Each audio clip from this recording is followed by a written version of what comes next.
Olá, começa o Boa Vontade Entrevista e nesta edição vamos falar sobre os 82 anos do voto feminino no Brasil. As mulheres passaram a ter o direito de voto assegurado pelo decreto assinado pelo então presidente do Brasil, Getúlio Vargas, no Palácio do Catete, no Rio de Janeiro, após intensa campanha nacional pelo direito das mulheres ao voto, em 24 de fevereiro de 1932. E para participar conosco e discutir o assunto, convidamos Sônia Giacomini, coordenadora do programa de pós-graduação em Ciências Sociais da PUC-Rio. Tudo bem, professora Sônia? Tudo bem. Prazer recebê-la mais uma vez na Boa Vontade TV. Igualmente. Isso, e a gente queria que você começasse falando a respeito da... Quando começou de fato a luta pela conquista do voto feminino no Brasil? O movimento no Brasil, ele tem uma inspiração fora do Brasil, né? O movimento sufragista, as famosas sufragetes, já no final do século XIX, principalmente no Reino Unido, já existiu um movimento muito importante que inspirou o movimento brasileiro. Eu acho que nós somos tributários de movimentos que começaram em outras partes, né? Sim. E principalmente esses movimentos em torno da liberdade, dos ideais iluministas, das bandeiras igualitárias, eles chegaram de fora do Brasil, né? O Brasil é uma sociedade escravocrata até o final do século XIX, né? Imagina a gente falar em voto para todos numa sociedade tão hierarquizada como a brasileira. E o voto feminino no Brasil, ele teve o seu primeiro movimento no Rio Grande do Norte. Né? Foi uma mulher potiguar que foi a primeira que iniciou um movimento que até hoje tem servido para os historiadores que pensam esse momento, esse início, como um marco, né? Isso em 1920 e poucos. E como foi a atuação dela nesse período? Ela atuou no sentido de interpretar a legislação, de usar a legislação da época como um argumento para pleitear o voto feminino. Ela lançou mão de uma lei do Império que dizia o seguinte: qualquer pessoa que tivesse uma renda superior a R$2.000 tinha direito a voto. Você vê a interpretação do voto, o voto dependia de posses, sim, de uma renda naquele contexto. E ela se incluía naquela situação, então ela pleiteou. Né? Então foi o primeiro movimento, uma tentativa das mulheres, mas aí ainda eram mulheres que tinham uma renda acima de R$2.000. Limitada, né? Caso, a questão da classe social, dos bens, das posses, ainda estava em primeiro muito lugar. Não era para todas as mulheres. Assim como o voto não era para todos. Sem dúvida. Não era mesmo. Essa reivindicação do voto feminino vem desde o Império, né? Como você mesmo falou. Mas tem uma figura importante que a gente pode relembrar, né? Que é da Berta Lutz, é isso? A Berta Lutz é outra pessoa que é lembrada como um marco, né? Que fundou uma federação para a extensão dos direitos às mulheres, entre elas o direito ao voto feminino. Né? E além da Berta? Eu acho que tem outras. Eu não sou muito boa para me lembrar de nomes, mas tem a Berta Lutz, quem mais? A Nízia Floresta, sem dúvida. É outra que todos os historiadores, todo mundo que fala, que vai fazer um histórico... Você sabe, uma luta como essa, ela não depende de uma pessoa só, né? Sim. Ela depende não só de indivíduos, mas depende também de uma mudança de mentalidade. E essas ideias que vinham de fora, elas eram muito poderosas, né? Então vai se conformar uma certa imprensa, formas associativas, pessoas que se organizam em prol dessa bandeira, né? E toda essa extensão às mulheres do voto, eu acho que está inserida numa luta mais geral pela igualdade de direitos, né? Que todos o voto é emblemático, né? O voto tem um significado especial. Sim. Tanto é que no primeiro Código Eleitoral brasileiro, que, como você falou, da época do Getúlio Vargas, o voto feminino ele não era obrigatório. As pessoas, os homens, a partir de 60 anos, também não tinham voto obrigatório. E as mulheres foram... Estendeu-se o direito das mulheres, mas o voto delas era optativo. Então, esse voto ainda não tem a mesma natureza que o voto masculino. Já manteve-se, de alguma maneira, uma diferença, né? É verdade. E mesmo não sendo assim, proibido, no caso, né, o voto feminino, mas não tinha essa adesão toda, né? Quais foram os impedimentos sociais para essa conquista? As mulheres, em geral, elas foram restritas à esfera privada, né? Então, o mundo público foi tradicionalmente um mundo masculino. E essa esfera do voto, ela diz respeito a escolhas que são do mundo público.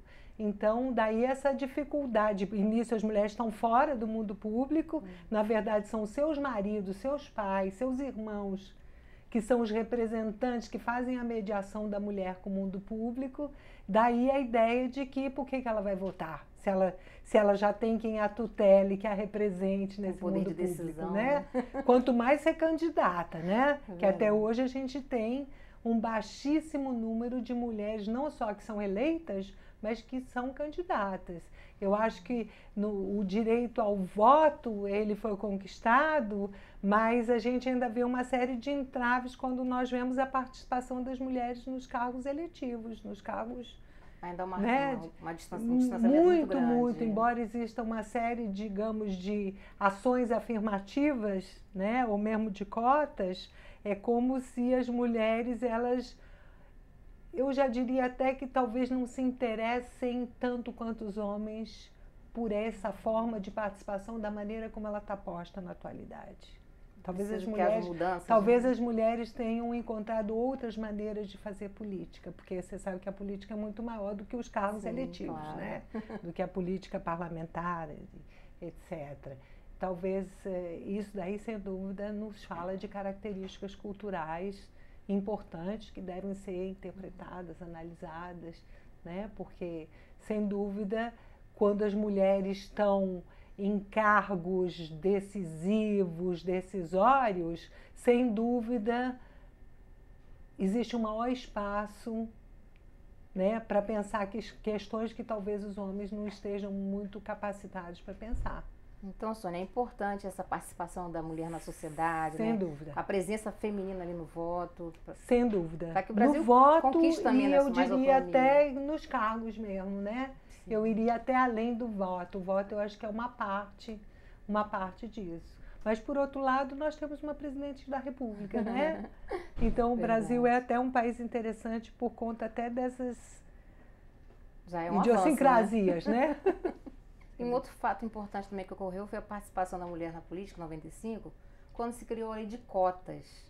Né? Foi um avanço a mais para as mulheres terem mais voz. Né? Sem dúvida, sem dúvida. Essa lei de cotas, eu acho que ela aponta um problema.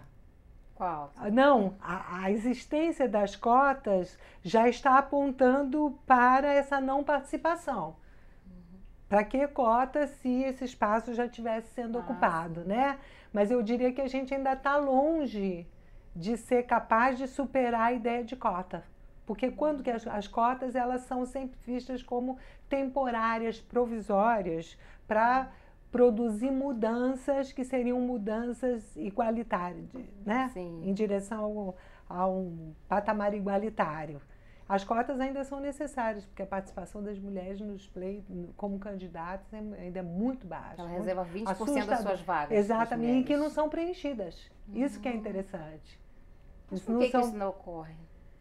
Pois essa daí é uma ótima pergunta, é uma ótima pergunta. Porque se as cotas, elas visam favorecer as candidaturas femininas. Se nem com esse incentivo isso de fato acontece, eu acho que a gente deve inquirir a realidade para descobrir o que impede, né? O que está criando obstáculo para essa participação feminina. Eu acho que a relação entre as mulheres e a política, ela tende a não obedecer esses formatos convencionais tradicionais. Porque quando você pega movimentos como, por exemplo, as sufragistas, as mulheres, elas foram né? Vanguarda mesmo. Existiam homens que eram sufragistas. Existiam campanhas antissufragistas também, fora do Brasil, muito fortes. O termo suffragette, que é um termo francês, era um termo absolutamente ridicularizado. Era visto como um labéu, quase um xingamento, né? Para você ver como isso era mal visto, era mal falado. Então existiam homens que participaram dessas campanhas, mas vemos que as mulheres, elas participam de muitos movimentos e muito ativamente. Você pega todos os movimentos por creche, anticorrupção, movimentos muito importantes, que aliás são os chamados novos movimentos sociais, né? As mulheres, elas estão na vanguarda, participando ativamente. Mas eu acredito que as mulheres, por questões culturais, elas tendem a participar das esferas que as atingem diretamente. E não dessa política que é pensada de uma maneira muito abstrata. Qualquer movimento que fale de filho, de moradia, que dizem respeito diretamente à esfera em que as mulheres são convocadas a atuar diariamente, cotidianamente, senão a gente vai se deparar com verdadeiras vanguardas e quadros e que estão ali com a maior combatividade, inventividade, competência. Não é uma falta de competência. Eu acho que é muito uma falta de interesse. E no Brasil, vamos ser claros, a atividade política profissional, ela é muito vista com suspeição, né? Então, talvez isso explique porque as mulheres não queiram ser vistas como políticas no sentido tradicional. Elas são politizadas, políticas, mas com outras formas de fazer política. Tá certo, Sônia. A gente vai só para um rápido intervalo, ok? O empoderamento feminino representa uma das principais faces deste terceiro milênio e certamente o amadurecimento da mulher na política terá grande influência nesta conquista.